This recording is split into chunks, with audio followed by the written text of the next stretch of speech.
Welcome. You are listening to the Louie Minor Show. I'm your host, Bell County Commissioner Louie Minor. Today is January 4th, 2025. Happy New Year. We have a lot to discuss, so let's get started. Well, let's begin with the agenda for Monday, January 6th, 2025. Hope you like the new music. Intro music. I think after 2 years, it was time to change it up. Yeah, hope you like it. Anyways, let's go to the regular agenda for Monday, January 6, 2025. We have the invocation, Pledge of Allegiance, consent agenda items. We have consider approval of the minutes of the prior meeting of the Commissioners Court, budget, personnel, budget amendments, claims, accounts payable, payroll, restitution, jury pay. Then regular agenda items. We have consider closing Bell County offices on January 9th, 2025 in observance of the National Day of Mourning, honoring the 39th President of the United States, Jimmy Carter. Consider authorizing outside counsel to execute a final judgment in the matter of WBW Single Development Group, LLC, Series 129 versus Bell County, Texas, and David Blackburn in his official capacity as county judge. Then we have a closed session, Texas Code 551.072, deliberation related to the purchase, exchange, lease, or value of real property relating to pre-strip property in Killeen, Texas. The deliberation of which in an open meeting would have a detrimental effect on the position of the governing body in negotiations with a third person. Then after that, we have consider taking action, any action required or warranted relating to the matters of the real estate property discussed in closed session. And that is it. That is it for the regular agenda. Now let's see what is on our workshop agenda. Immediately following that, we have capital improvement reports and updates from various county offices and departments, capital improvement project updates, update on jail expansion, temporary jail facilities, Killeen Annex, diversion center renovations, discuss FY 2024 CIP plan. Then we have discuss compensation, benefits classification, and other related personnel matters, human resources. Discuss projects for FY26 community project funding grants. Then we have discuss overtime assessment for the sheriff's office. Then we have a closed session pursuant to section 551.076 Texas Government Code. Deliberation about deployment or specific implementations of security personnel or devices, review the public safety vulnerability assessment, historic courthouse security briefing to the court.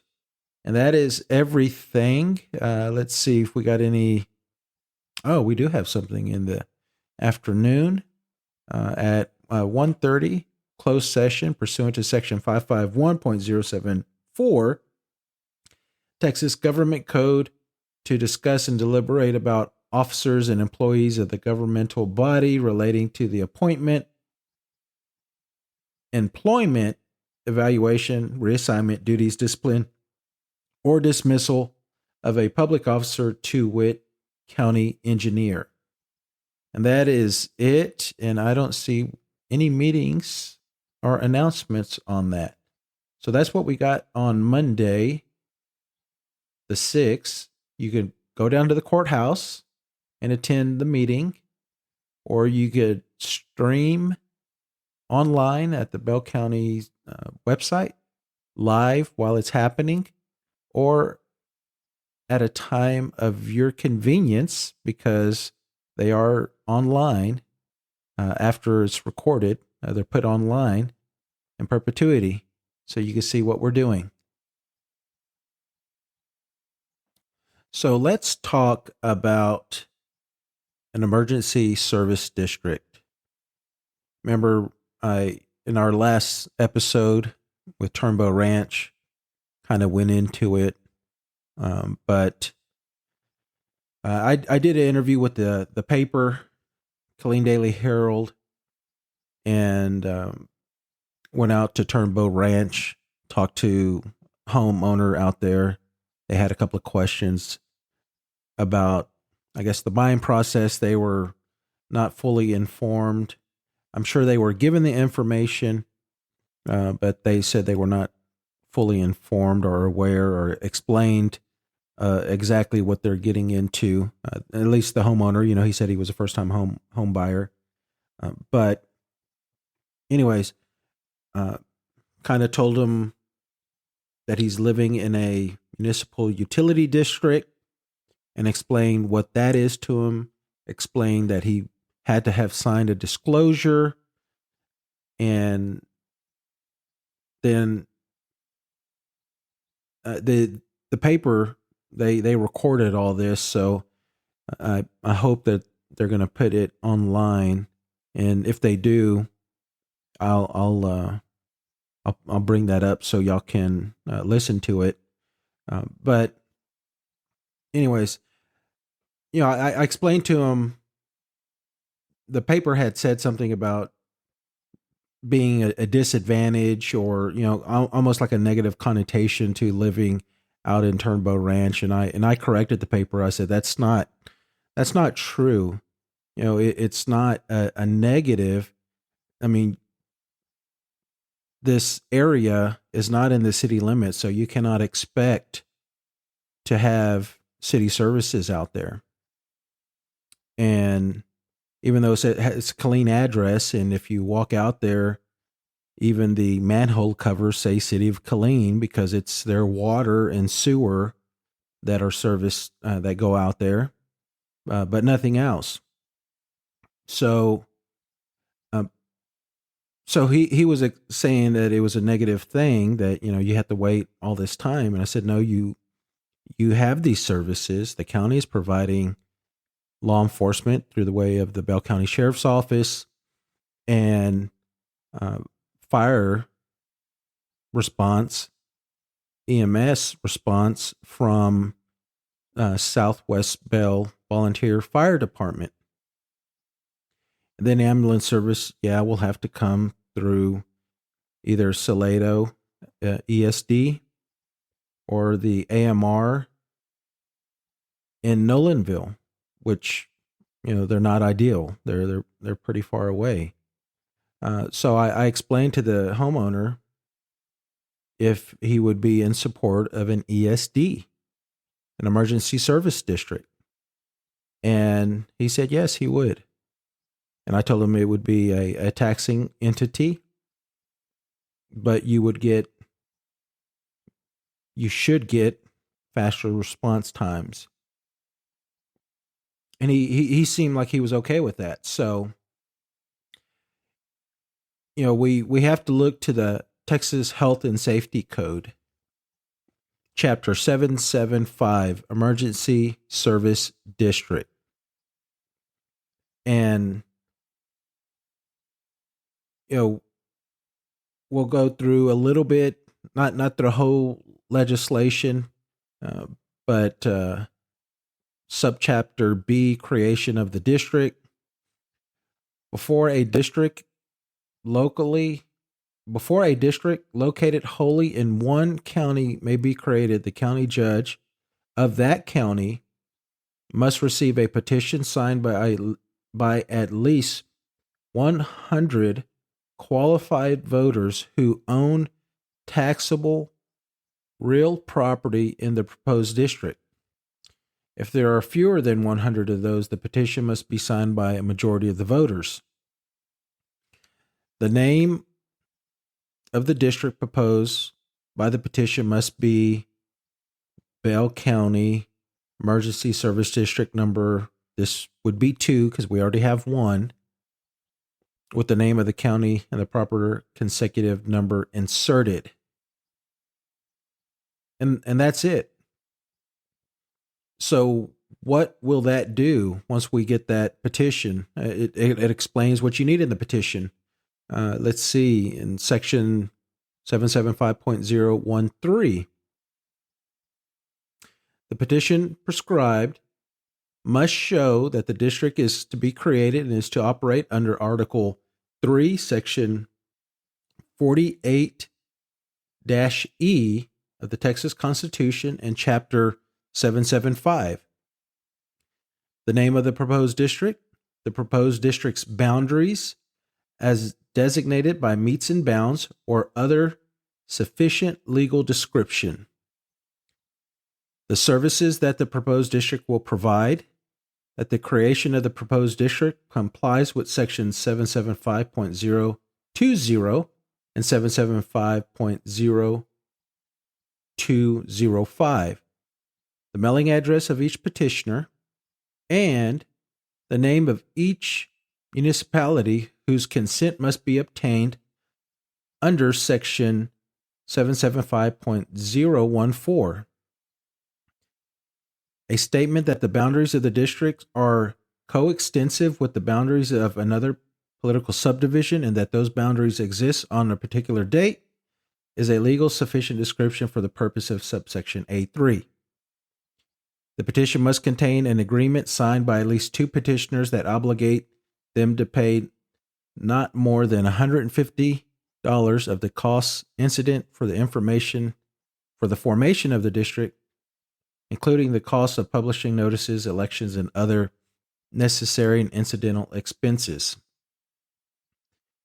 So I think that's kind of what the paper is going to concentrate on, is the name, Section 7 of that petition, where it says the name of each municipality whose consent must be obtained under Section 775.014.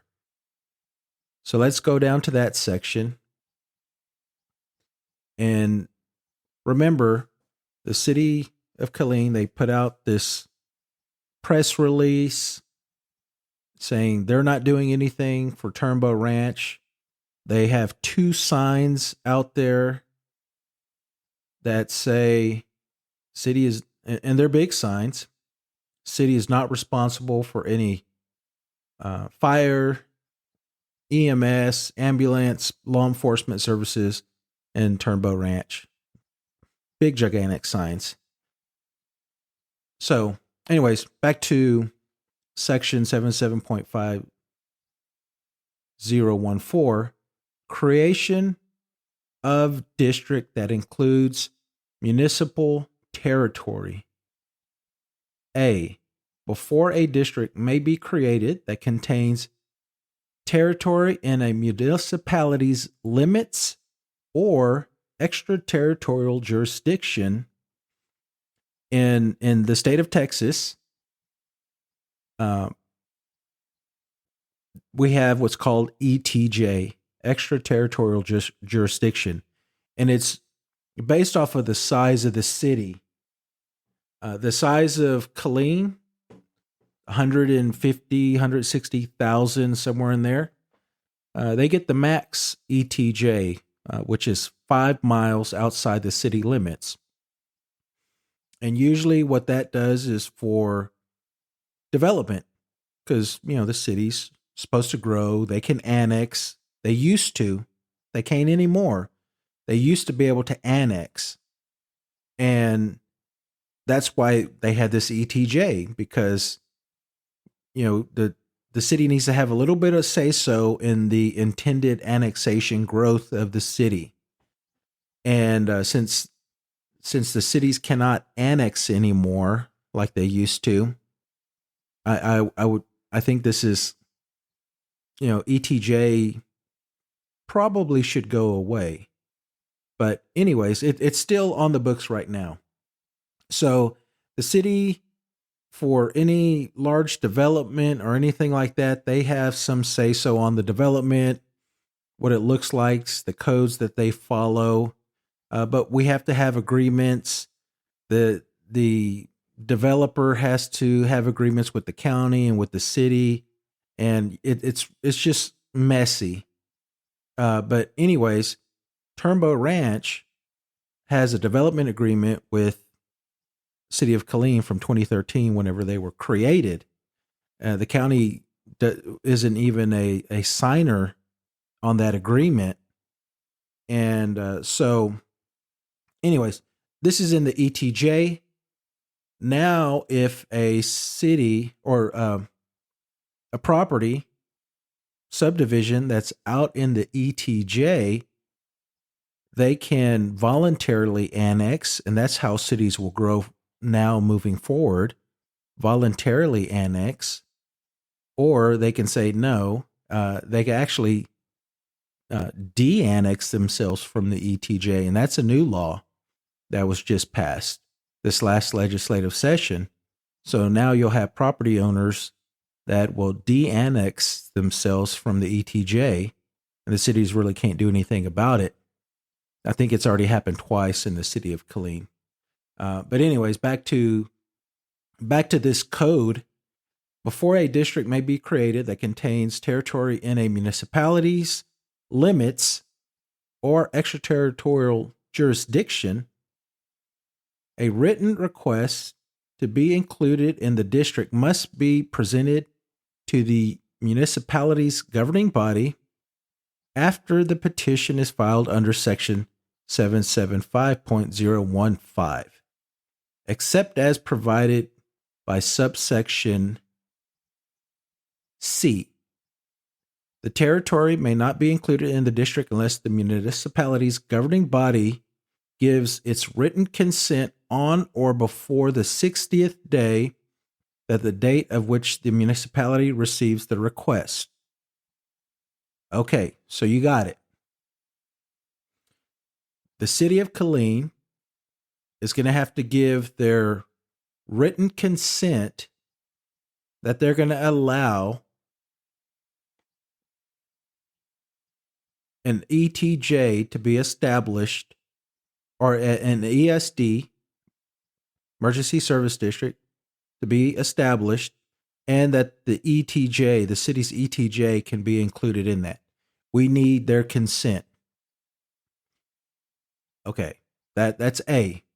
B, if the municipality's governing body does not consent to inclusion within the 60-day period prescribed by subsection A majority of the qualified voters and the owners of at least 50% of the territory in the municipality's limits or extraterritorial jurisdiction would have to be included in the district may petition the governing body to make fire control and emergency medical and ambulance services available.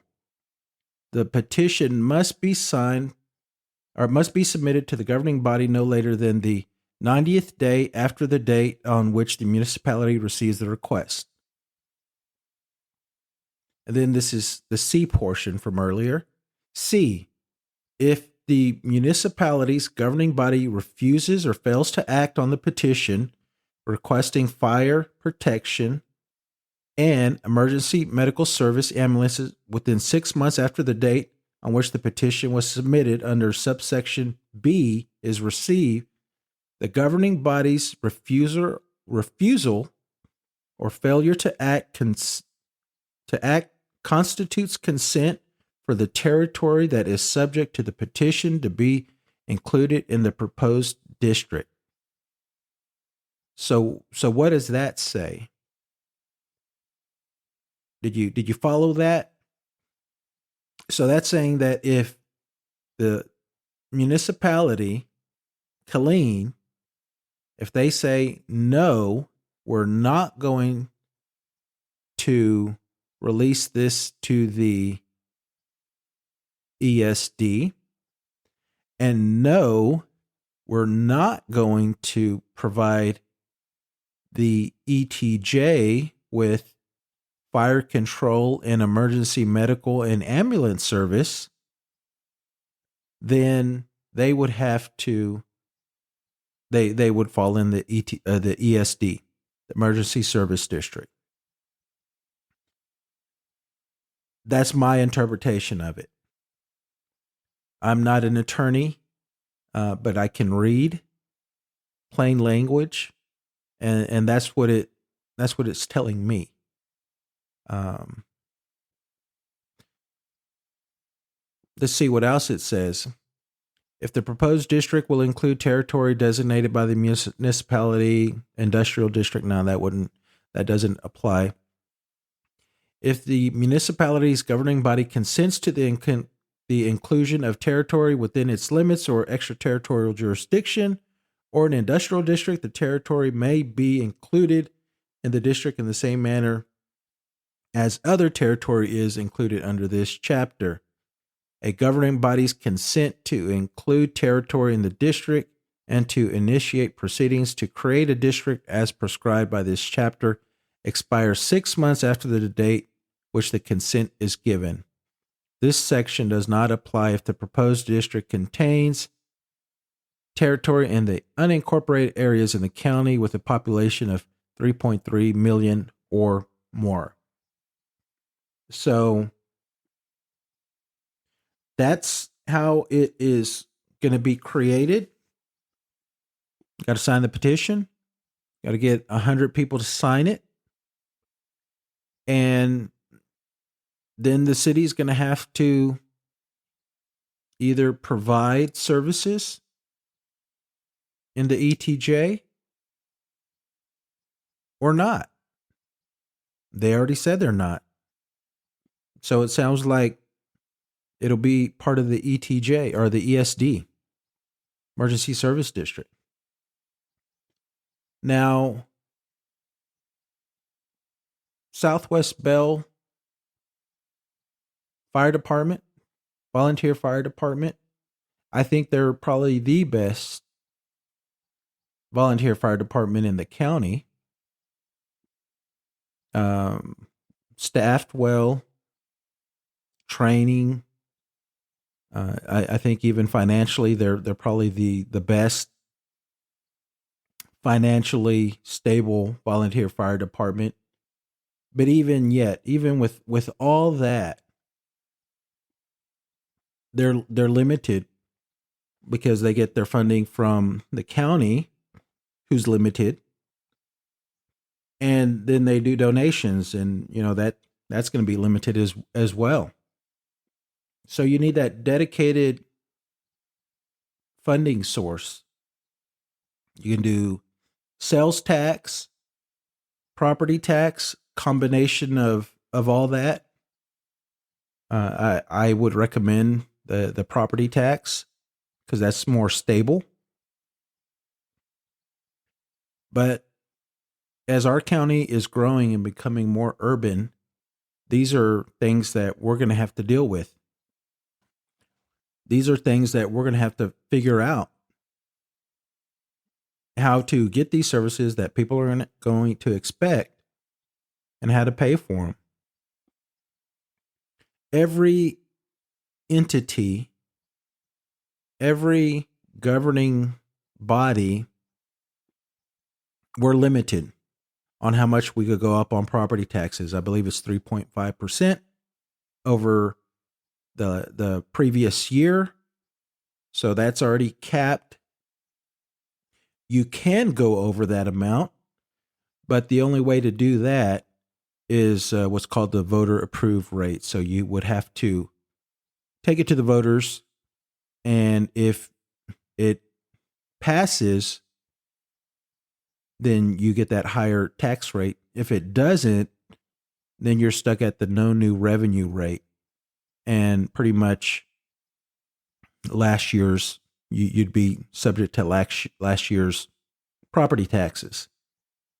So that's kind of where I'm saying that, the county's ability to fund volunteer fire departments is going to be more and more constrained. And the ESD is a good way to get that dedicated funding source to provide these services. I don't know how many ESDs there are in the state of Texas, but it's definitely becoming more and more frequent. there's a lot of ESDs now in Williamson County, Travis County, because like I said, that the county just can't do it on their own. They're capped. So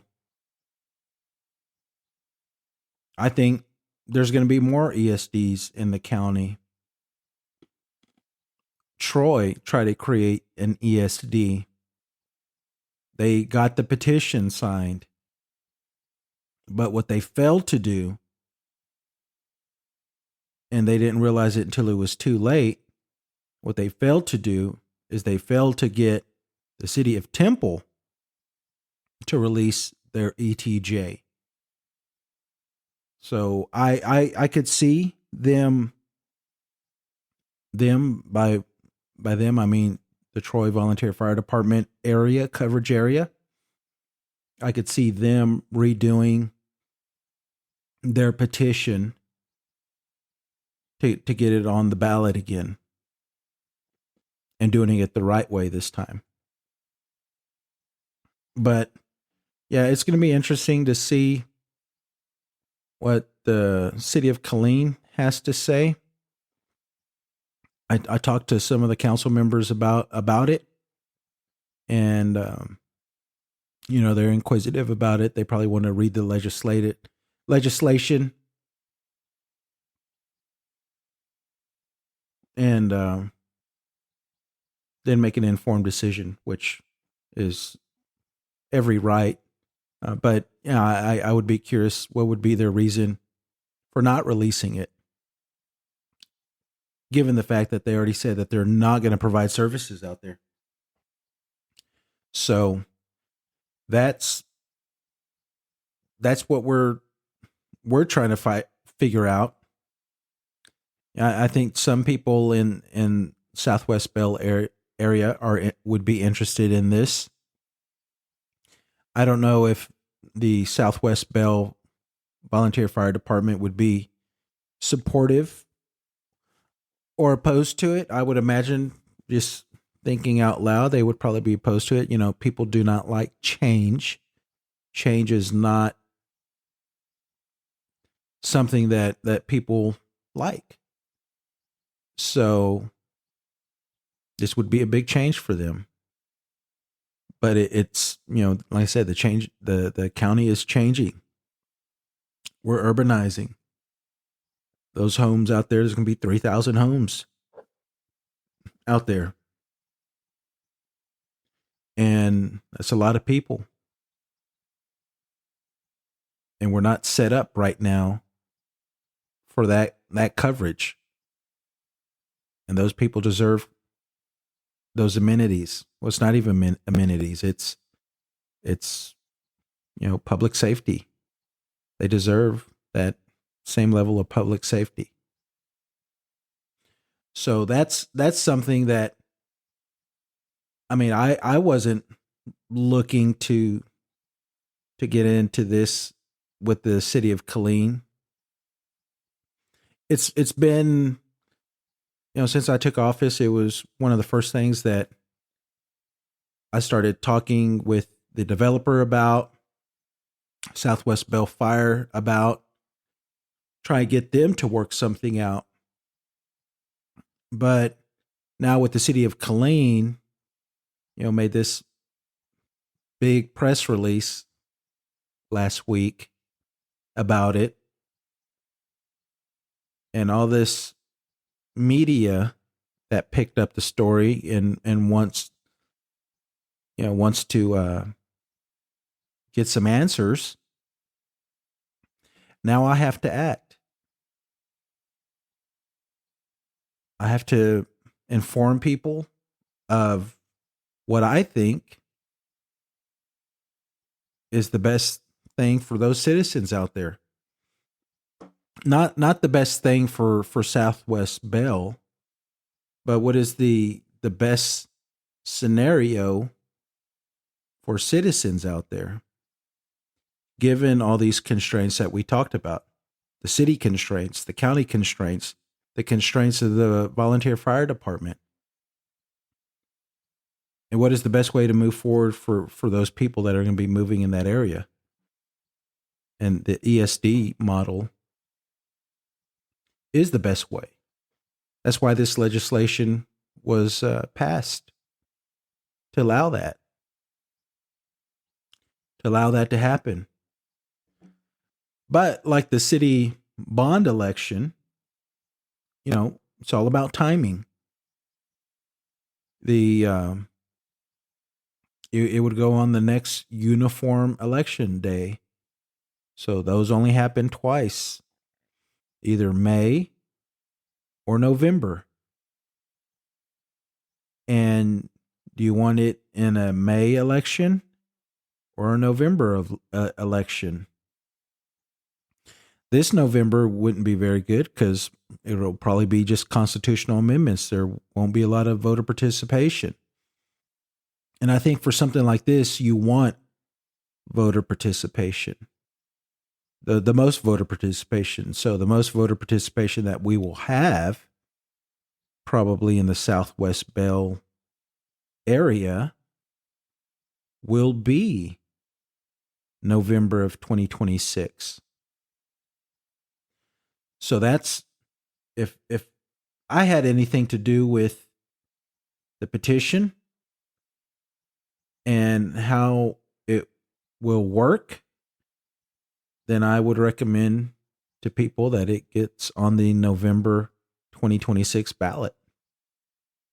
So we have some timelines. You heard in the petition, 60 days, 90 days, 6 months for the city to make decisions and for the ESD to make decisions. So all those things you have to bake in the cake to try and get it on the ballot for the voters. And then once it is created, it's not like they're going to be flush with cash. They have to start from, scratch and start getting their tax rate. And, it may take a couple of years for it to build up. And then that's to start, being able to make some purchases and bond commitments. And I do know, like I said last week, that Turnbow Ranch they have a parcel of land dedicated for, probably an ESD, I think would be some type of service. I think the Southwest Bell Volunteer Fire Department, they were going to give it to them. But now I think we probably could hold on to it. The county could hold on to it and then give it to a potential ESD. So that would be the intent of that. So are ESDs the only answer?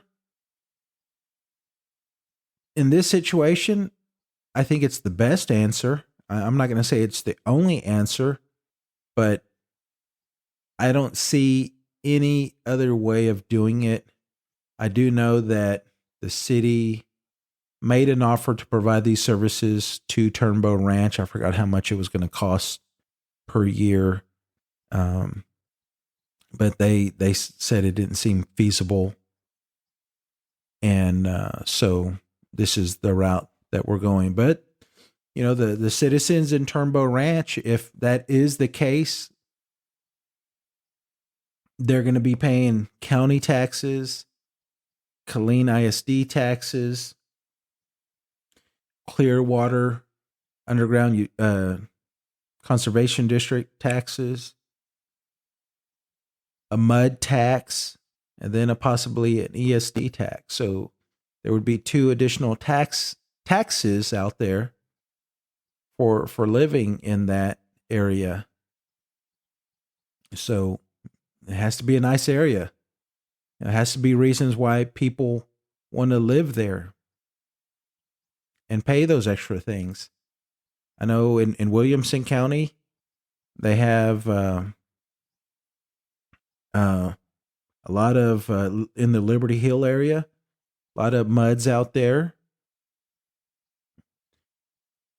pay mud tax, ESD tax, and those are some nice areas. They got a lot of amenities, so they're gonna have to come up. Turnboat Ranch is gonna have a lot of amenities to warrant that type of stuff.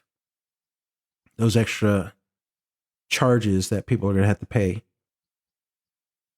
So, anyways, that's my rant on ESDs. More to come. We'll have to get, like I said, a timeline and get petitioners. How many did it say? How many petitioners we need? Let me see. Content of the petitioners. It just says the mailing address of each petitioner. So it doesn't say how many you need to have. 1, 2, 3. It could must be at least 2 petitioners. Okay, so there you go, 2 petitioners minimum, and then just 98 signatures outside of that. But I'd be curious. The petition says that petition must be signed by at least 100 qualified voters who own taxable land that is located in the county in which that judge presides in the proposed district. Okay? 100 qualified voters who own taxable real property that is located in the county in which that judge presides in the proposed district. So I am a qualified voter. I own taxable land in the proposed district that would be created, but my voting status, I'm not registered at that location. I'm registered in the city of Killeen. That's out in the county. So I wonder if I could sign that. That would be a question, I guess, for the county attorney. I'm a qualified voter. I own taxable land. But does it say that you have to be a qualified voter? I don't know. That's why the attorneys get paid the big bucks. But this week we had our swearing in. Everyone got sworn in yesterday, Thursday. It was a nice event. A lot of people happy. A lot of in attendance. I was glad to be there. We got our new commissioner for Precinct 3, Greg Reynolds. So I'm looking forward to working with him. And then today, Friday, I went down to Travis County to see the swearing in of one of my dear friends that I've known ever since I've been in politics, Celia Israel. She got sworn in as the tax assessor collector for Travis County. She took over for Bruce Elfont. He retired, and she took his spot. She did a good job because no one challenged her in the primary, and no one challenged her in the general. So that should tell you how well liked Celia is in Travis County and how formidable of a politician she is. That for an open seat, she cleared the board. So congratulations to our new Travis County tax assessor collector, Celia Israel. Proud of you, and I'm looking forward to seeing her at some of our Texas Association of Counties events. We do events, and yeah, it'll be nice to see her down there. But anyways, that is our show. Hope you like the ESD topic. You learn a little bit more about how those are created in the state of Texas. We already have one in Bell County, Salado ESD number 1, and they seem to be doing fine. I hope you enjoyed the show. I am going to close this out with the entirety of the new theme song that I picked for the show, so I hope you enjoy. We will talk to you next week.